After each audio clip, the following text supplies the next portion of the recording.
Welcome to the fourth video in our five-part series. If you're meeting us for the first time, we recommend clicking the pause button and viewing our earlier episodes. If you're returning, welcome back. The framework to design, test, spread, and sustain effective child welfare practice includes 5 sequential phases that together form a complete process for building evidence and spreading effective practice in child welfare. The framework begins with identify and explore to help us pinpoint and understand a problem, and then select the best solutions based on our theory of change. After completing these foundational steps, the next phase of the framework depends on the intervention selected, its evidence base, and whether it's already being practiced in a child welfare agency or system. If a child welfare agency has plans to spread or scale up an evidence-supported intervention that has shown the potential to effectively address a problem, the next phase is replicate and adapt. Like if a state decided that all of its community-based mental health centers should offer a particular type of evidence-supported, trauma-focused therapy for child victims of abuse.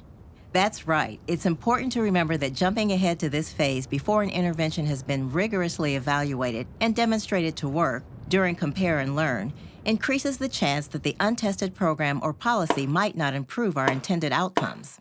Or worse, it could result in unintended or even harmful effects. The trick to replicating and spreading an evidence-supported intervention is that sometimes it also needs to be adapted or modified to fit a particular context or population. This process can be complicated. It certainly can, and making those decisions often requires the involvement of many different stakeholders, including the designers of the intervention, agency decision makers, and program staff and members of the community. When attempting to replicate or adapt an intervention, our goal is to achieve the same or even better outcomes for children and families, despite differences between the practitioners, agencies, and systems delivering the intervention, and despite any differences between our target population and the population with whom the intervention was previously proven effective. We know that to be effective, the core components of an intervention need to be delivered as intended, but aspects of the program may also need to be changed before our agency can make the program more relevant for particular populations. You're talking about maintaining fidelity and considering when to make cultural or contextual adaptations. Yes. Let's take these one at a time. My agency has become increasingly concerned about youth with behavior problems. We've only begun looking for possible evidence-supported interventions. So let's imagine that a couple of weeks from now, we discover a group therapy approach that has been rigorously tested and reduces symptoms associated with trauma exposure, as well as aggressive and hostile behaviors. And let's say we learn that the teens who participated in this group therapy program appear very similar to many of the youth served by our child welfare system. You're saying that these two groups of hypothetical youth share important things in common, like age, gender, race, and ethnicity, and maybe household income, family structure, or community characteristics. Yes, and they have experienced similar histories of abuse and challenging behavior problems. Our agency might decide that the group therapy program could be an excellent candidate for replication with youth served by child welfare. Sure, that makes sense. But what if the group therapy program had only been delivered and tested in juvenile detention centers? Well, you might need to consider whether potential differences in delinquency and time in detention were important. But if you still chose to use the intervention, you'd probably have to adapt the program so that it could be delivered by your agency. We definitely have lots to consider. We'd need to figure out whether the group therapy sessions needed to be adapted before our agency or partnering service providers could deliver them.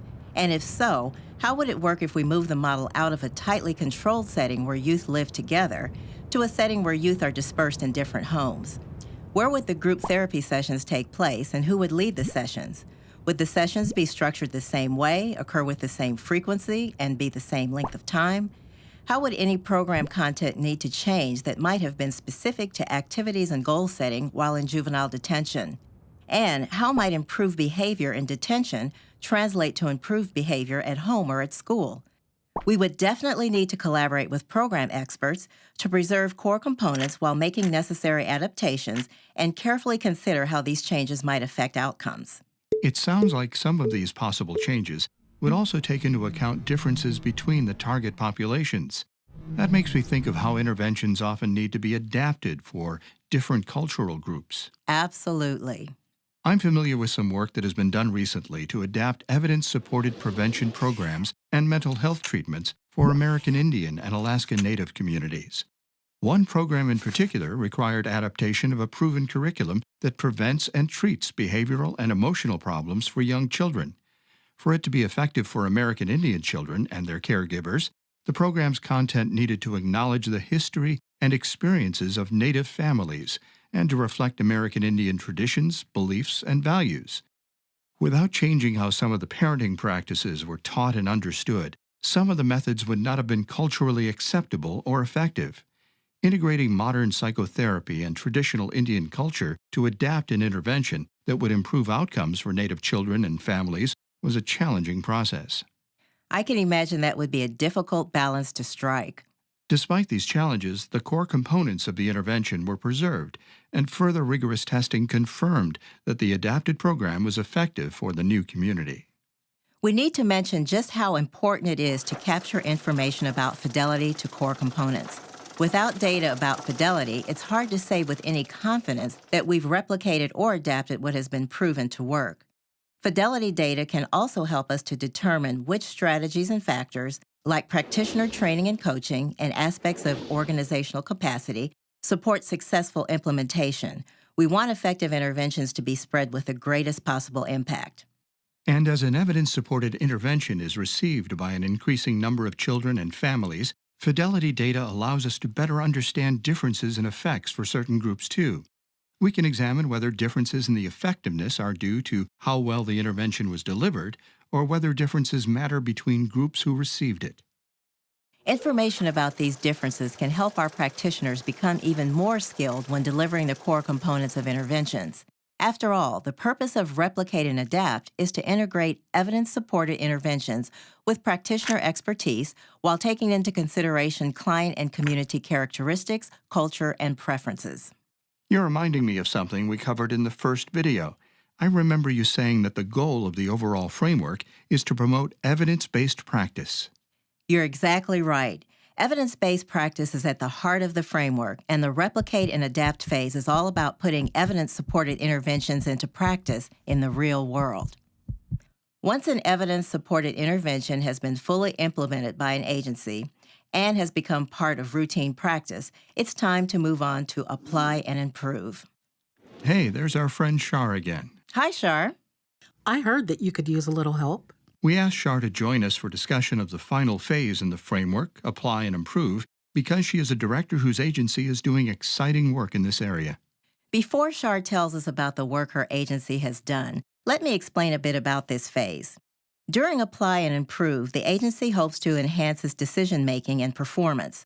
This means ensuring that an intervention continues to be delivered as intended and that improvements and outcomes are sustained over time. Agency continuous quality improvement processes and staff often play a critical role in this phase because they monitor routine practice. That makes sense. Shar, can you tell us about your agency's experience with this phase? Sure. In our agency, the Divisions of Child Welfare Services and Alcohol and Drug Services have been collaborating to provide treatment and support to parents involved with the child welfare system who suffer from substance abuse disorders. Using our information system and linking data from our two divisions, we've been monitoring service delivery and outcomes. We also performed a targeted review of child welfare case records and quarterly program reports when some of our data raised concerns. The first couple of counties to implement the evidence-supported treatment model were really successful. Parents stayed clean and sober, and their children remained safely at home without further referrals to our agency. Unfortunately, other offices didn't have the same levels of success. What do you think accounted for these differences?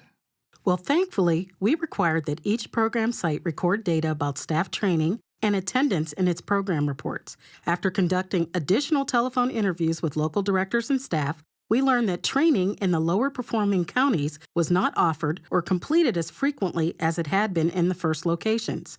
Perhaps due to higher rates of staff turnover and fewer available training sessions, classes were frequently taken out of sequence and attendance in some counties was poor. We speculated that staff who didn't complete training as intended didn't properly implement the model. As a result, treatment and outcomes for parents across the state were inconsistent. With this in mind, agency leadership used targeted strategies to improve communication about the program. We implemented one statewide training program, and we collected basic information about how closely the sites followed the core components of the treatment model. In other words, we tracked fidelity to ensure that the intervention was delivered consistently at all of the sites. After we made these improvements, we continued to monitor the relationship between training completion, program fidelity, and outcomes, and we're doing better.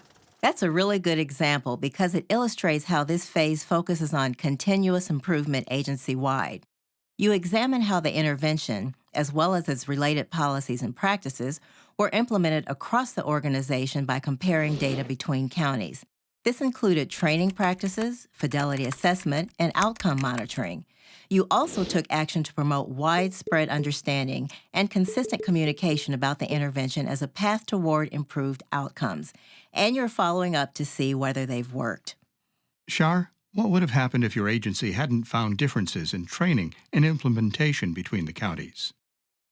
I guess we would have needed to revisit the treatment model and investigate more closely why it was working for some parents and not others. We might have had to change something about the model or consider alternatives.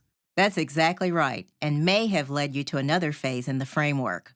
We are out of time, but join us in the next and final video, where we'll walk through all the phases of the framework using a single child welfare policy intervention as an example. We'll tie it all together.